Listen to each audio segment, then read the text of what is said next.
Hi everybody, Coach Allison back, and I have week 34, Defy Aging. This week there's 2 circuits, each with 3 exercises, and depending on the size of your group, you might run them simultaneously, you might run one at a time. There are 3 exercises in each. Did I already say that? There's going to be 3 rounds of each, and they're going to be timed. Each round is going to be timed a little bit differently.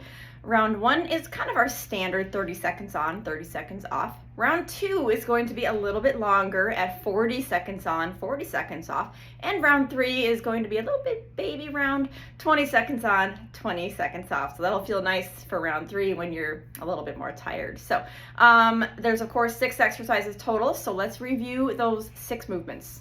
Exercise 1 in the first circuit is a dumbbell RDL, or a Romanian deadlift.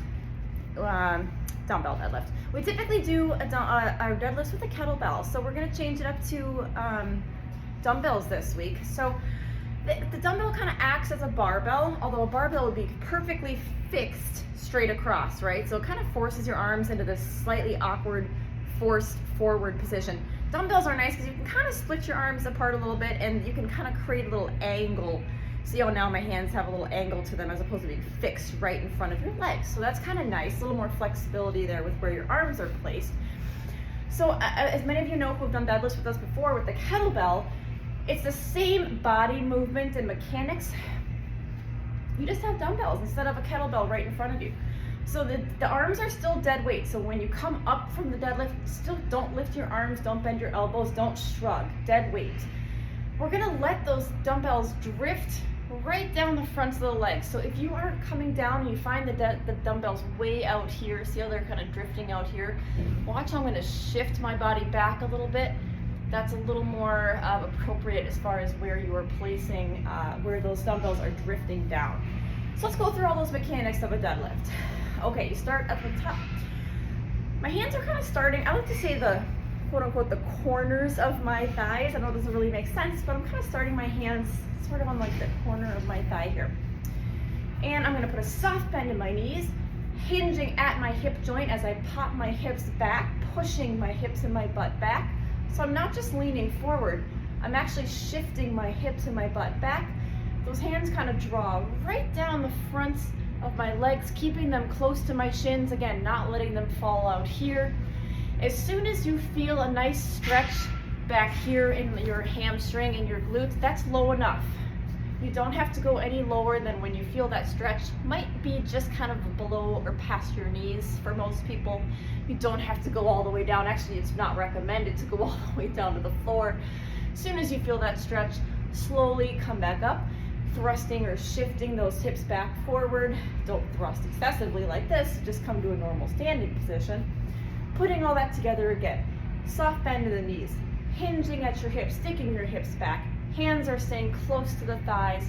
As soon as I feel, and now the shins, as soon as I feel that stretch in my hamstring, that's low enough. I'm coming up. I'll show you one more so you can put it all together. Notice my back position, very flat, right? I don't have this rounded back position. We don't want to hunch the back like that. How do I fix that? I take my shoulders back and down. That kind of naturally fixes that back position. I know that was a lot of cues. If these are newer for you, your coach will help walk you through that. Biggest thing to remember though is those shoulders down and back, flat back. Your hips pop backwards as you come forward. Keep those hands close to the thighs and the shins. Don't let your arms drift forward and too far in front of your body. It does feel a lot different with dumbbells because you have each arm kind of controlling separately as far compared to the kettlebell, which is one heavy weight pulling you straight down. Your arms don't have to independently control each other, control themselves. Try the dumbbells this week. Let's see how it goes. Our next exercise, the chest exercise. We do a lot of chest presses, but there are lots of ways to do them. This week we're going to do an up, up, down, down pattern. So I have my dumbbells. I'm going to kind of angle my elbows down to about a 45-degree angle from my shoulder, so they're not sticking straight out like this, angling them down. Palms facing forward, however. And I'm going to, pardon me, I'm going to press up, up, and then come down, down. Up, up, down, down. And when you are done, kind of place them down like this. That's the safest way to release the weights, as opposed to kind of putting them out like this. To all of our participants, anyone who's choosing to stay off the floor, we're going to bring a bench or an incline bench into the space for you you can do this exact same movement on a bench, which keeps you off the floor. So that's our chest press. Unreal.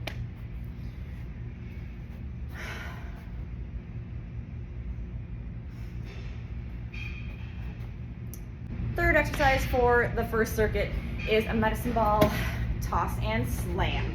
So we have our ball here. Of course, we're going to toss it up, slam it down, and continue between those two movements. It'll look like this. Toss it up, slam it down. Toss, slam, toss, slam. As you can see, I was able to keep it going nice and smooth between those two. It might take you a few reps to get your bearings down and get it to move smoothly like that. That's totally fine. If the ball gets away from you for a few reps, totally fine. Go get it, jump back in. But as you can see though, I was doing kind of an overhand toss like you were shooting a basketball. So that's what we want. We don't want it to be like an underhand throw like this. If you do overhand, the way you catch it, the overhand is already perfectly set up then for your slam. Catching it like this is already perfectly set up for your overhead throw.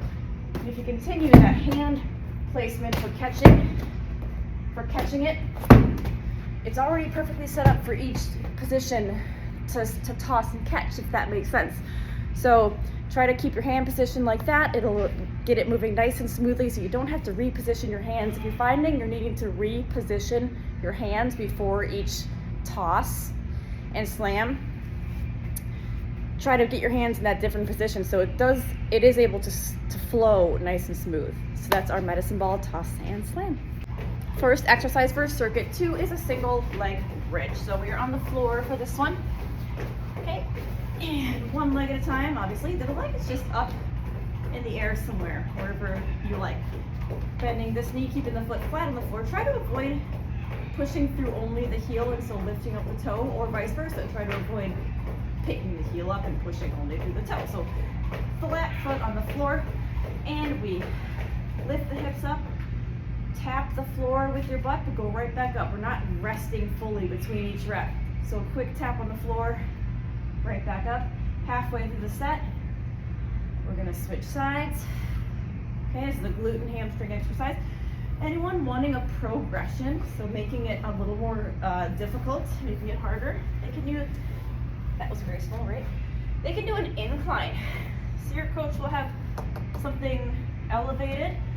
You want a 90-degree bend in your knee at the starting position here for this option. Again, this is the progression. It's making it slightly harder. Okay, it'll be the same thing. One foot up in the air. Single leg halfway through the set.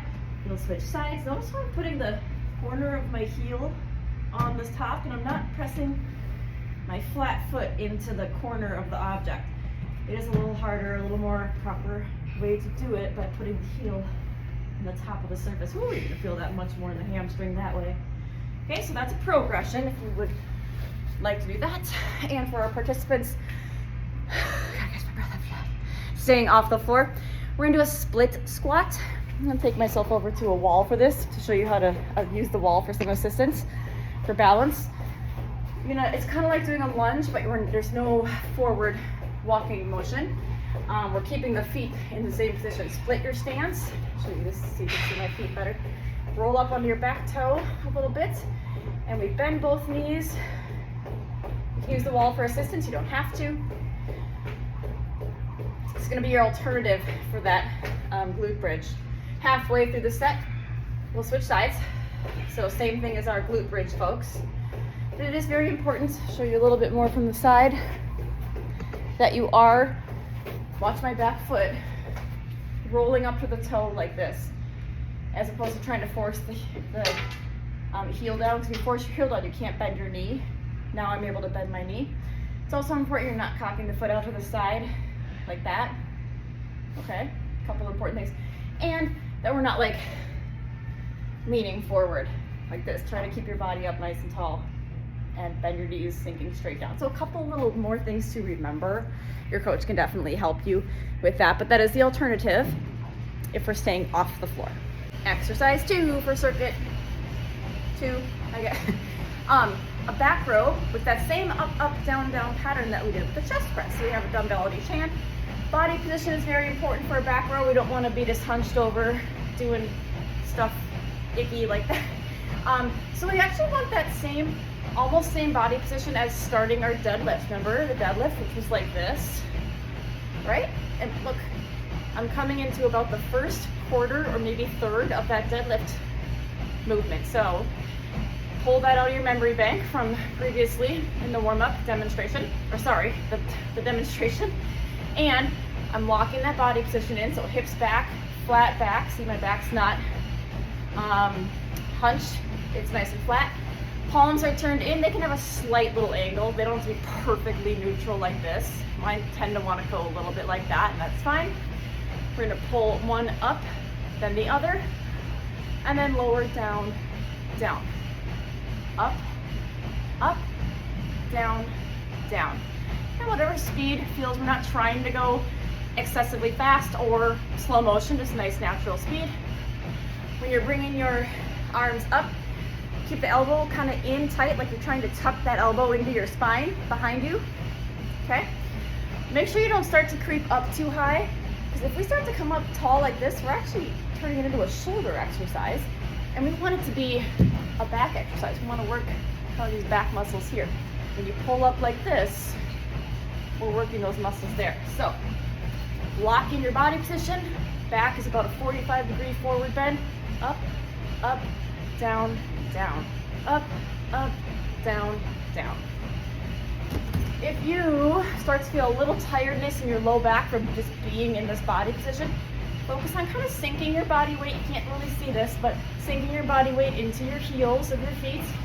That just relieves a little bit of pressure from your low back. So if you're feeling a little low back strain, strictly from the body position, focus on sinking your body weight into your heels. It should relieve a little bit of that low back strain for you. Last station in circuit 2 is the battle rope. We're gonna do kind of back to basics on the rope, nothing fancy. Double arm, up and down. So you need a little bit of slack on the rope, so make sure you're not pulling it super tight to start. Okay, plant your feet, kind of come into that athletic stance. It should feel like if I came over and gave you a shove, that it would not tip you over. So a sturdy athletic stance, and double arm, up and down with the ropes. Once your whole arm, see how my entire arm is moving, I want to avoid this like little, we're avoiding like little T-Rex arms, and we want big full arm swings. Pretend your arms are just an extension. Your full arm is like an extension of the rope. Okay, so really get into it. You should be using your whole arm, your shoulder, your back, and you can even, I guess I could have kept the ropes, but you can even get like your torso kind of get some momentum with your upper body to create a nice big movement. We're going for nice smooth waves in those ropes. If you can keep a nice continual movement, that's your goal. Okay, team builder. This is a mind team builder. I like to pull this out of my hat like once a year. So some of our longtime people, you've done this a couple of times. Our newer folks, you probably haven't. And I can thank an old client, Karen, of mine for this. Okay, so it's a left brain, right brain coordination. I don't even know what other buzzwords to toss in there. So you stick your thumb out. Coaches, this is gonna be fun for all of us. It took me a while. Your thumb goes out on one hand and your 4 fingers go up on the other. So this is your starting position, okay? Now the goal is to try to switch that hand position at the same time though. So not like do it on one hand first and then the other hand at next. The goal is to switch that hand position at the same time. Practice it for a little while. Coaches, I hope you watch this video well in advance of your sessions so you can practice it. I've had a lot of practice. I used to do this with my Silver Sneakers class years ago. Anyways, so try this in the sessions. We'll just work on this for like 2 or 3 minutes. This is a mental finisher this week, not a physical finisher, okay? So yeah, that is our team builder. We'll spend the week working on it, take it home, show it to your friends and family. Some people get it right away. Some people have to practice it. It's very interesting. We might learn some stuff about ourselves with this one. Have fun, enjoy it. All right, teams, so that is week 34. I'll see you back next week with another new workout. Oh, yes, and next week, week 35, will also be a new warm-up and a new cool down, so you can look forward to that.